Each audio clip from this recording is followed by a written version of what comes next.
Olá, bom dia. Meu nome é Nájila Lima, sou coordenadora da captação de doadores do Hemócio e é um grande prazer e alegria poder conversar com vocês um pouquinho sobre a importância da doação de sangue voluntária e altruísta. Hoje iniciamos a primeira aula do PAT, que é o Programa Anual de Treinamento, tá? Onde dará continuidade até o início de setembro. Para que a gente possa entender um pouquinho sobre a importância da doação de sangue, a gente vai contextualizar um pouco dessa história, tá? Como tudo começou. Como vocês podem ver, existe aí uma imagem, né, de uma senhora, no caso comigo, né? E aí o porquê, Nájila, que você está colocando essa imagem, tá? Bom, na década de 80, a minha mãe, ela recebeu o diagnóstico de um câncer, né? E na ocasião foi muito difícil para todos, como é para todo mundo que recebe um diagnóstico como esse, né? Minha mãe precisou se submeter a uma cirurgia de urgência. Na ocasião, foi solicitado pelo hospital vários concentrados de hemácia, né? Imagine aí o quanto que foi difícil, né? Em meio àquele sentimento de medo, de receio, né? Por parte de toda a família, não somente da minha mãe, mas também do meu pai, do meu irmão e de toda a família, né? Por conta do descobrimento desse câncer e ainda ter aquela responsabilidade que foi colocada do hospital para os familiares, na ocasião, de conseguir doadores de sangue para fazer a reposição. Então, foi um momento muito difícil e que a gente ainda teve que buscar pessoas que pudessem realizar a doação de sangue para a minha mãe. Nessa época, o que estava acontecendo no Brasil? Justamente em 1980. Vamos fazer esse breve resgate para que vocês possam entender um pouquinho, tá? Justamente nessa época, o contexto histórico do sangue como terapia transfusional, ele foi marcado pela remuneração da doação de sangue. E aos poucos isso foi incutido no imaginário coletivo das pessoas, né? E aí foi criando sentimentos de troca, de favor, e não de solidariedade, e não de voluntariado como o principal motivador. Foi justamente nesse período que foi surgindo e foi se fortalecendo no universo das pessoas, no seu dia a dia, um conjunto de ideias, mitos, medos, preconceitos sobre o ato de doar, sempre prevalecendo interesses pessoais, familiares e comerciais, como foi o caso, né, que eu contei essa pequena historinha, né, que eu vivenciei. Prevalecia nesse momento ainda uma captação voltada basicamente para uma reposição, como também para a remuneração. E aí, segundo Durkheim, em 1975, foi justamente nessa época que começaram a surgir as representações sociais, os hábitos, os preconceitos, as tendências que nos movem, né? E tudo aquilo que vai constituir a nossa característica moral. E aí foi se fortalecendo no meio dessa linguagem essas atitudes, né? Que foram fortemente se desenvolvendo nas relações sociais. Essas representações sociais, e o imaginário popular, no que se referia ao ato da doação, para que tudo isso pudesse ser mudado, era preciso um caminho voltado para a desmitificação, como também para a quebra de valores, sobre essa visão de mundo, sobre a forma de olhar para a doação de sangue, né? E buscar a construção de uma cultura do doar sem o fortalecimento ou incentivo material, ou até mesmo a essa doação voltada unicamente para os familiares, tá? Então, era importante que, nesse momento, a gente começasse a pensar na conscientização dos doadores de sangue, como partícipes e que se evidenciou uma preocupação mundial, né, sobre a segurança do sangue, justamente em decorrência do aparecimento da AIDS, né? E com isso a proliferação de doenças transmissíveis via transfusão sanguínea, né? Então começou-se a discutir, a se debater sobre intervenções, né, das autoridades sanitárias, com tentar buscar o fim dessa remuneração da doação, né, em todos os continentes. No Brasil, né, o surgimento da hemoterapia, justamente como uma questão de política pública e interesse social, ela foi motivada pela contestação do sistema de saúde vigente, né? Isso por conta do aumento da contaminação sanguínea, né? Uma vez que as doenças transfusionais, elas estavam totalmente vinculadas às doações remuneradas. Então, com o surgimento da hemoterapia, começou-se a repensar, né, a questão de uma possível mudança na questão da doação remunerada, né, saindo da remunerada para uma doação voluntária e altruísta, né, e não vinculada. Ainda na década de 80, a gente também ressalta aqui, né, o surgimento da política pública do sangue, com a implantação, justamente nessa época, da rede de hemocentros, e nessa época o enfoque realmente era na doação não remunerada, e sim na doação voluntária, como um ato de solidariedade e altruísmo. A hemorrede pública brasileira, ela foi seriamente assumindo essa missão de garantir o fornecimento de sangue para toda a população realmente de forma segura e sustentável, já buscando a seleção de candidatos à doação saudáveis, voluntários e regulares. Então, foi muito importante, nesse momento, esse surgimento, né, esse fortalecimento da hemorrede, como também de uma política que começou a mudar, né, essa visão, essa forma de olhar a doação de sangue. Começou realmente essa quebra, né, de valores e uma mudança, né, que foi realmente um pontapé para que a gente pudesse começar a buscar a doação de sangue voluntária e altruísta. E aí era preciso o quê? Sair de velhos hábitos e caminhar para novos hábitos, né? Ou seja, mudanças de atitudes, né?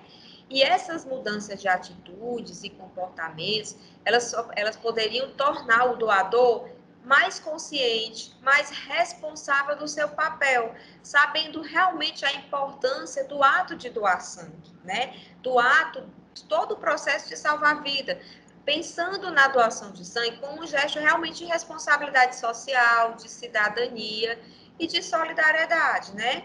E nesse contexto, a estrutura da atividade de captação de doadores, que inicialmente, né, ela era denominada apenas como recrutamento de doadores, era necessária que essa atividade de captação passasse a ser mais estratégica. Era preciso que se pensasse em projetos e ações, né, em programas que desenvolvessem o fortalecimento da cultura da doação voluntária e não remunerada de sangue.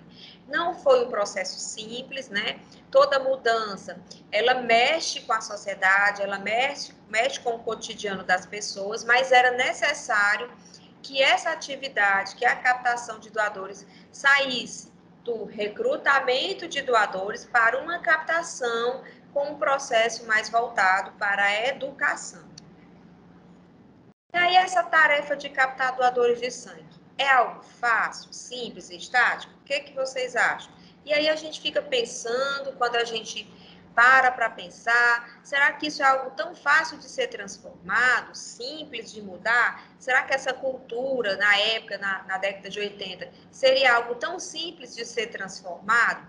Será que era algo fácil de ser, dessa quebra de paradigmas, onde a gente teria que mexer com os mitos, com os medos, né, que foram criados justamente nessa época, esses sentimentos que a população acabou desenvolvendo? Será que era algo tão simples? Bom, trabalhar com captação não é uma coisa tão simples, tá? Não é tão fácil, mas é apaixonante, é cativante, né? E é um processo realmente que, como a palavra diz, salva vidas, tá? Mas para que isso pudesse acontecer, é necessário que a gente tenha conhecimento de todo o processo, tá? Eu coloquei várias imagens aqui, onde vocês podem identificar, né? Nós temos aqui uma imagem do coronavírus, a alta do dólar, a alta do preço do arroz, da gasolina, da energia, o isolamento social, o distanciamento, tudo isso vai interferir na doação de sangue. Mas por que, Nájila, que isso vai interferir, certo? Hoje as pessoas elas estão também saindo daquele sentimento coletivo para o individual. Por quê? Por conta de diversas situações que acontecem, as pessoas elas acabam pensando mais em si do que no outro, tá? Então, quem trabalha, né, em hemocentro, quem está dentro da hemoterapia, quem trabalha diretamente com a captação, nós ficamos no centro de uma esfera, tá? E ao redor existem todos esses aspectos, os sociais, os econômicos, os culturais e os políticos, tá? Vamos a alguns exemplos, tá? Vai ter uma Copa do Mundo, tá? Será que isso vai interferir na doação de sangue? Vai interferir com certeza. Sabe por quê? Porque é uma paixão nacional. Então as pessoas elas acabam ficando muito mais preocupadas no campeonato, naquele grupo, quem vai jogar com quem. E aí acaba se esquecendo um pouquinho dessa solidariedade que é a doação de sangue, tá? Questões, inclusive climáticas, né? Se a gente tem um período de chuva, né, com certeza vai interferir na doação de sangue. Por que que vai interferir? Normalmente, dias de chuva, a gente tem uma ausência de doadores, tá? Se a gente tem um período que normalmente acontece entre maio e abril, por exemplo, nesse período nós temos um aumento de viroses, da dengue, da zika, da chikungunya. Então, as pessoas elas vão adoecer e vão ficar inaptas por um determinado período. Agora, na pandemia, né, isso mexe com a doação de sangue. Além do isolamento social, né, existe a questão da vacina, que vai trazer uma inaptidão entre 2 a 7 dias. Tem a questão das pessoas que estão com algum sintoma gripal ou até mesmo com Covid, que vão ter que aguardar 30 dias após o fim dos sintomas para poder realizar uma nova doação. Então, como vocês podem perceber, esses aspectos eles vão interferir na doação de sangue, tá? E aí você precisa o quê? Ter o conhecimento, ter um diagnóstico, um estudo de tudo isso que pode interferir para já fazer um planejamento, tá? De ações como prevenção, tá? Vou dar outro exemplo para que vocês possam entender. Com relação a uma determinada vacina que o Ministério da Saúde está programando, digamos que vai ter campanha de vacinação do sarampo, né? Muitas vezes uma vacina dessa, ela pode impedir a doação por 28 dias. Então, isso causa um impacto diretamente nos hemocentros, tá? Então, o que que nós devemos fazer? Começar a trabalhar já conhecendo, já sabendo que irá acontecer uma vacina que vai trazer a inaptidão de 28 dias, buscar ações, buscar projetos, programas que possam já garantir um estoque seguro durante esse período em que a população possivelmente vai estar inapta, tá? Então, é muito importante ter esse conhecimento de todos esses aspectos para que a gente possa garantir, além do estoque seguro, né, também essa doação voluntária. E aí o grande propósito de captar é justamente fazer com que a doação de sangue, ela torne-se um hábito, parte do costume e da vida das pessoas, né, que será transmitida de geração em geração. Que essa doação ela se torne algo regular. Hoje nós temos em todo o estado do Ceará uma média de 50% de doações de repetição. O que é essa doação de repetição? São aquelas pessoas que doam pelo menos 2 vezes ao ano, que a gente também costuma falar o doador fidelizado, que esse doador ele traz muito mais segurança para o hemocentro, tá? Então é isso que a gente quer cada vez mais, buscar com que a população entenda o seu papel, entenda o quanto ele é importante, né? E garantir aos pacientes, né, sempre um estoque adequado, né, para todos os hospitais, caso haja necessidade, quando se há essa necessidade de transfusão. E só para a gente fechar a década de 80, vale ressaltar, né, como eu contei no início da aula, né, mostrei aí a minha experiência, a minha vivência, tá? Que justamente na década de 80, a captação de doadores era muito voltada realmente para o ambiente hospitalar. Era aquela abordagem direta aos familiares, né? Onde o paciente, ao receber uma internação, ele já recebia um comprovantezinho para que ele providenciasse os doadores de sangue. Então, não existia programas, não existiam os projetos nacionais, não existia nada voltado para a educação. Era apenas a doação voltada para uma remuneração e uma captação voltada para o ambiente hospitalar, onde as pessoas elas eram abordadas, né, e deveriam realizar a reposição desse sangue, que muitas vezes o que ocasionava com esse tipo de abordagem, né? Muitas vezes as pessoas pagavam alguém para doar, ou até mesmo na hora da triagem, omitiam alguma informação, justamente para garantir que aquela doação acontecesse, tá? Trazendo dessa forma riscos, né, o paciente. Então, eu vivenciei essa situação na década de 80, tá? De realmente uma abordagem hospitalar voltada, né, para reposição. E aí, chegando na década de 80, né, começou-se a mudar, né, começou-se a buscar estratégias, justamente porque intensificaram as discussões na área da captação. E aí a gente começou a voltar o olhar para a educação e não mais para o imediatismo, não mais para uma captação de reposição, não mais para o recrutamento de doadores. Então, foi essencial e necessário que todos os captadores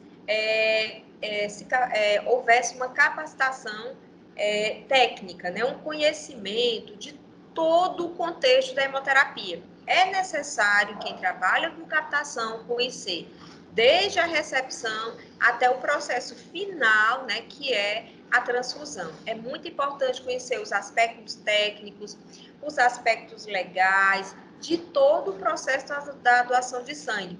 A transfusão, a distribuição, os derivados e os componentes, tá? E o profissional, ele passou a ser um educador, um estrategista, né? Isso com a perspectiva de transformação social, tá? E a ampliação e consolidação da cidadania. Então, apontava-se para um novo caminho, né? Mudanças positivas dentro do contexto da captação de doadores, tá? E por que não dizer na doação de sangue, tá? Então, é muito importante que, além de você conhecer todos os aspectos sociais, econômicos, culturais, é muito importante que você tenha o conhecimento, a visão ampla de todo o processo da hemoterapia, tá?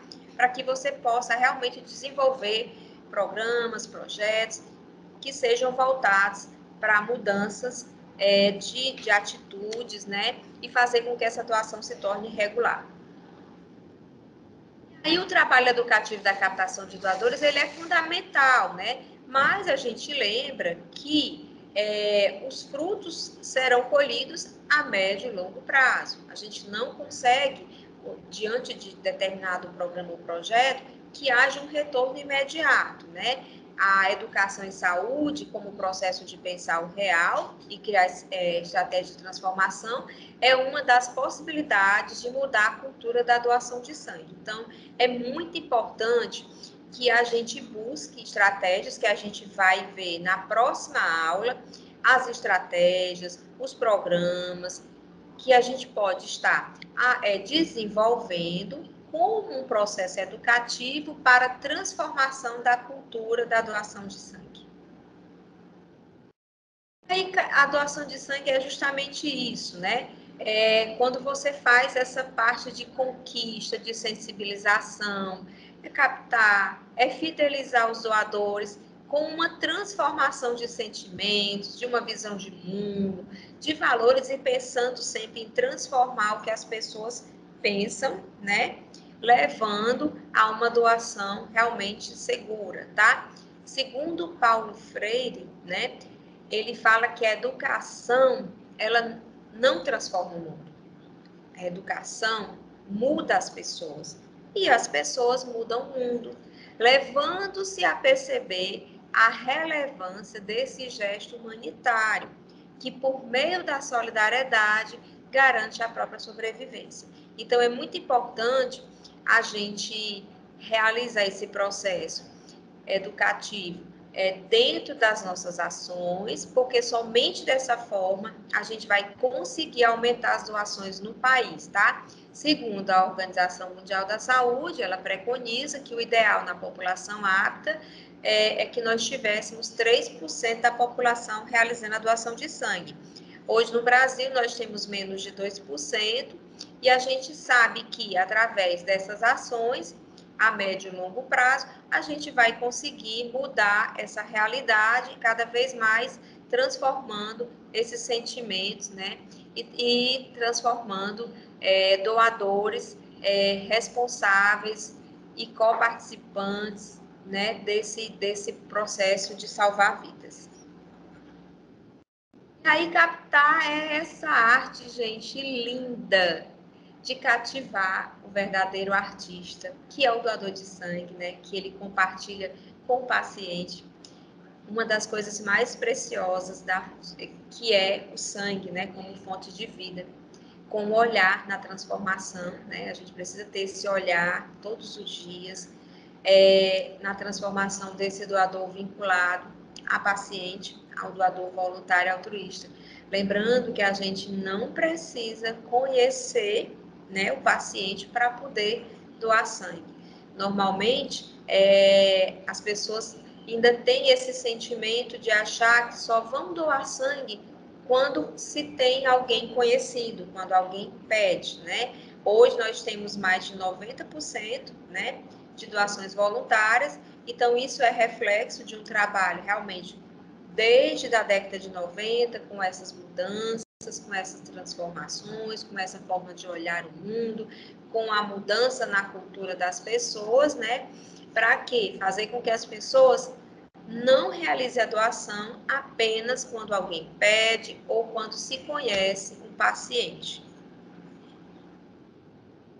E aí a doação de sangue, ela é a única forma de obtenção de sangue para transfusão no Brasil, tá? A medicina realmente ela evoluiu muito. Hoje já é um exemplo bem recente, né? A medicina rapidamente conseguiu desenvolver uma vacina contra o vírus, né, da Covid, mas ainda não se chegou a um sangue, digamos, artificial, né? Então, a única forma ainda de você conseguir uma doação de sangue é justamente através dessa disponibilidade, dessa doação voluntária, tá? Sem a intervenção de solicitações para doação direcionada, tá? E esse entendimento, ele foi muito importante, justamente para mudar o perfil dos doadores de sangue no país e aqui no nosso estado, tá? A partir do momento que as pessoas começaram a entender que a doação, ela não precisa ser direcionada, que eu não preciso conhecer o paciente, tá? Esse perfil, ele foi mudando aqui no estado do Ceará. As ações de incentivo à doação de sangue passaram a se direcionar para doações voluntárias, tá? E não direcionadas, e sempre a gente lembrando que essas ações, elas devem ser motivadas pelo altruísmo, sem nenhuma perspectiva ou expectativa de ganhos diretos ou indiretos, e muitas vezes expondo os pacientes em redes sociais, tá? Isso traz um certo conforto para a família, né? Quando você passa essa informação para os familiares, que hoje nós temos um perfil de doadores que realmente demonstra ter um entendimento de que a doação precisa ser voluntária, né? Já que nós temos mais de 90%.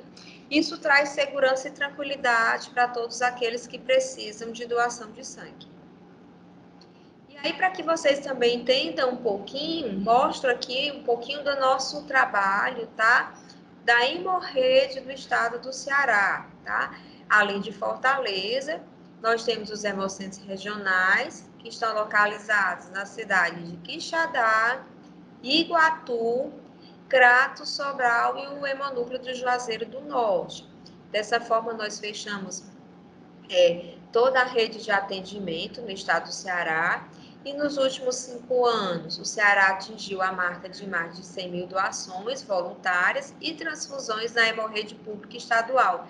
Isso trouxe muita tranquilidade, né, para os hospitais, para os pacientes, né, para todos que são atendidos pelo SUS no estado. Nós atendemos aproximadamente 500 serviços de saúde, hospitalares ou ambulatoriais, com um atendimento transfusional garantido a partir dessas doações voluntárias realizadas em toda a hemorrede estadual. Nós trabalhamos com um estoque único, né, para que vocês possam entender se há uma diminuição no estoque, digamos, em Quixadá, Fortaleza dá esse suporte, como Fortaleza pode dar suporte a Sobral, como Sobral pode dar esse suporte a Fortaleza. E isso traz tranquilidade ao atendimento, né? Então, por isso que é tão importante quem trabalha com captação, conhecer todo esse processo, tudo o que acontece, né? Para que você possa realmente ter essas ações, esses projetos, essas estratégias que a gente vai conhecer na próxima aula, tá? Como procedimentos, né, necessários para garantir essa tranquilidade no atendimento. E dessa forma, o doador de sangue, com seu gesto voluntário, né, e altruísta, ele possibilita esse atendimento seguro de pacientes em vários tipos de situações clínicas em todos os serviços de saúde presentes no estado, né? E aquela expressão que a gente tanto ouve, né? Que a gente escuta tanto nos meios de comunicação, até dentro do nosso cotidiano, né? Sangue salva vidas não é mais apenas uma ideia, mas é uma realidade que é vivenciada, né? E aí, até pouco tempo atrás, né? Até na década de 80, né? O que era comum, né? Era a doação voltada para algum paciente ou familiar. Como eu já falei, era menos segura pela possibilidade de inconsistências na triagem clínica, aumentando os riscos para doadores e pacientes. E hoje, né, o estado está de parabéns, o estado do Ceará, nós temos mais de 90% das doações hemorroides são voluntárias e altruístas, frutos de um trabalho educativo de muitos anos, né? Onde o candidato hoje ele comparece com uma única razão, que é de ajudar quem ele não conhece, tá? Eu tive uma experiência muito legal com um paciente, onde eu cheguei em determinado hospital para gravar umas imagens e eu conheci um senhor, onde ele estava recebendo a transfusão naquele momento, tá? E ele me identificou como funcionário da Hemos, que eu estava com o crachá. Ele me abordou, né? E ele perguntou se ele poderia conhecer, né, a pessoa que tinha feito aquela doação para ele, né? E ele contou um pouquinho da história dele, uma história muito emocionante, né? Onde ele contou que veio para Fortaleza, né? Já ficou internado, já foi comunicado que teria que fazer uma cirurgia de grande porte e que possivelmente iria receber várias transfusões. Ele disse que ficou muito preocupado, receoso. Por quê? Porque ele não tinha ninguém em Fortaleza, nenhum familiar. Então, como era que essa doação poderia acontecer para ele? Como é que essas bolsas poderiam chegar até ele, né? E aí ele disse que, ao receber aquelas doações, aquela bolsa de sangue, ele disse que sentiu como se a vida dele voltasse, né? Ele olhava para as mãos e dizia: olha, as minhas mãos estavam pálidas, e de repente eu comecei a sentir que as minhas mãos estavam ganhando energia. Eu comecei a ter mais energia ao caminhar, a partir do momento que eu fui recebendo aquelas transfusões. E tudo que ele mais queria era agradecer aquele doador que doou para ele, sem nem conhecê-lo, né? E dizer muito obrigada. Então, essas doações voluntárias, elas vão justamente salvar a vida dessas pessoas que muitas vezes são provenientes do interior, são pessoas que não têm familiares, mesmo que tenham. Nesse momento, é o momento de a família ou o próprio paciente se preocupar, né, com o tratamento, com a cirurgia e não com a responsabilidade de conseguir doadores. Então, assim, foi muito emocionante o relato desse paciente, a visão que ele mostrou de quanto era importante para ele estar recebendo aquela doação e o quanto foi importante para ele uma pessoa doar voluntariamente sem conhecer, né? Então, é por isso que o EMOS realiza todas essas ações para sempre garantir esse sentimento nos pacientes, né? Ao receber essa doação de sangue, esse sentimento de tranquilidade, de segurança, de que não precisa buscar doadores para essa reposição. E aí, conforme a Sociedade Internacional de Transfusão de Sangue, a ISBT, esse anonimato entre o doador e o receptor, ele precisa ser preservado, né?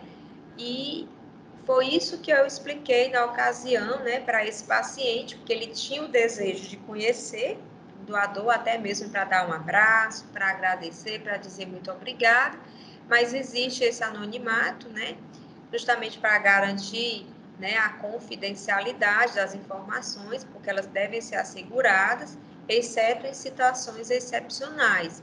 E a partir desse entendimento e das orientações da OMS e da ISBT, o EMOS estabeleceu a sua política de captação de doadores. Essa política, né, como eu costumo dizer, são 10 mandamentos, né, digamos assim, onde a gente está cada vez mais levando essa política para todas as organizações sociais, todas as organizações civis, por qual o EMOS realiza parcerias, como as escolas, as empresas, as igrejas, as faculdades, ONGs e até mesmo a população, aos doadores, para que eles entendam que hoje o EMOS traz essa política como uma forma de segurança, né, e tranquilidade para todos que precisam de transfusão. Então, o primeiro item dessa política, ele diz que acreditamos na doação voluntária de sangue como um ato de cidadania e responsabilidade social. Incentivamos a doação voluntária, anônima e altruísta como a única base segura, ética e moralmente aceitável para a doação de sangue, tá? Então, em todas as nossas ações, em todos os nossos projetos, estratégias, a gente vai sempre colocar em primeiro lugar que a base única e segura para a doação de sangue, ela vai vir através dessa doação voluntária, anônima e altruísta. A gente reconhece a parceria com a sociedade como um caminho para a construção da doação voluntária altruísta. Então, assim, muitas vezes a gente fala, o EMOS precisa de braços para doar sangue, né? Como a própria campanha do Junho Vermelho, que tem como slogan, tudo começa quando eu estendo a mão, ou seja, essa mão, estender desse braço, não é apenas o ato de doar sangue, mas a gente reconhece que braços que apoiem, que abracem essa causa da doação de sangue, como as parcerias que o EMOS tem, que através de diversas ações, como uma coleta externa, como uma palestra, como um Hemotour, ela vai também ajudar na construção da doação voluntária e vai promover essa doação em todo o estado, tá? E uma coisa muito importante, gente, a gente não apoia as doações direcionadas para pacientes, né? Vamos lá voltar para o início da minha aula, onde eu dei como exemplo a situação, né, que minha mãe teve que vivenciar, não somente ela, mas toda a família, quando nós fomos abordados pelo hospital para procurar doadores de sangue e fazer a reposição das bolsas, né, das bolsas que minha mãe queria, né, receber durante a cirurgia, tá? Então, nós não apoiamos esse tipo de ação, tá? As pessoas, elas são convidadas, né? Elas são motivadas, sensibilizadas a doar, mas de uma forma educativa, tá? Não concordamos com a exposição dos pacientes com o objetivo de captar doadores, como, por exemplo, muitas vezes nós nos deparamos com imagens, né, nas redes sociais, no WhatsApp, no Instagram, no Facebook, banners, né, postagens que tem lá a foto do paciente, muitas vezes, né, carequinha, né, expondo aquela fragilidade do doador, do paciente, muitas vezes usando palavras fortes de impacto como urgente, né, urgência, a idade, o nome, né? E ali começa a circular nas redes sociais e vai correndo feito pólvora, e muitas vezes isso leva para a sociedade o pensamento de que o hemócio não tem sangue, está faltando sangue no hemócio, né? E outros pacientes, né, que muitas vezes não estão com suas fotos expostas, com seu diagnóstico expostos nas redes sociais, começa a ver aquela propaganda nas redes sociais e começa a ficar também com medo de que venha a faltar a transfusão para ele, tá? Então, a gente não concorda.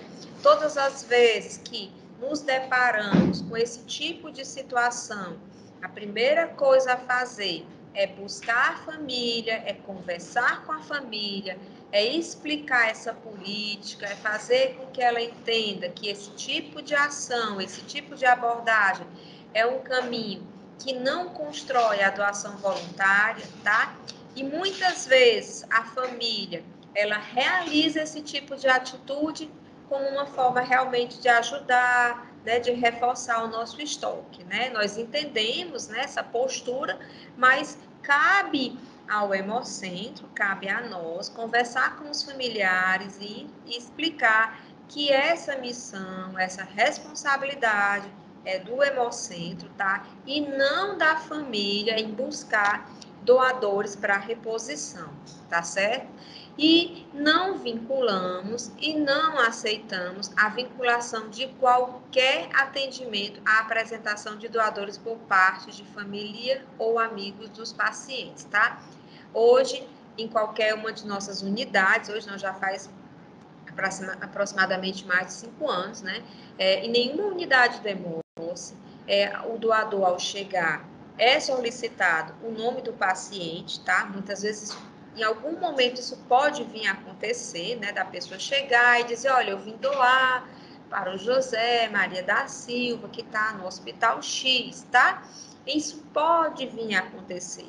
Mas aí, nesse momento, esse candidato à doação, ele é encaminhado ao serviço social, onde nós iremos conversar com esse candidato à doação, tentar entender como é que foi essa abordagem, como é que foi esse convite para que ele faça essa doação direcionada, tá? E explicar justamente para ele, dar tranquilidade e segurança e falar sobre a política de captação de doadores e que a gente não apoia esse tipo de postura que muitas vezes ainda em alguns momentos é identificada dentro do hospital quando um determinado profissional chega para o familiar e pede que ele venha fazer essa reposição em uma de nossas unidades, tá?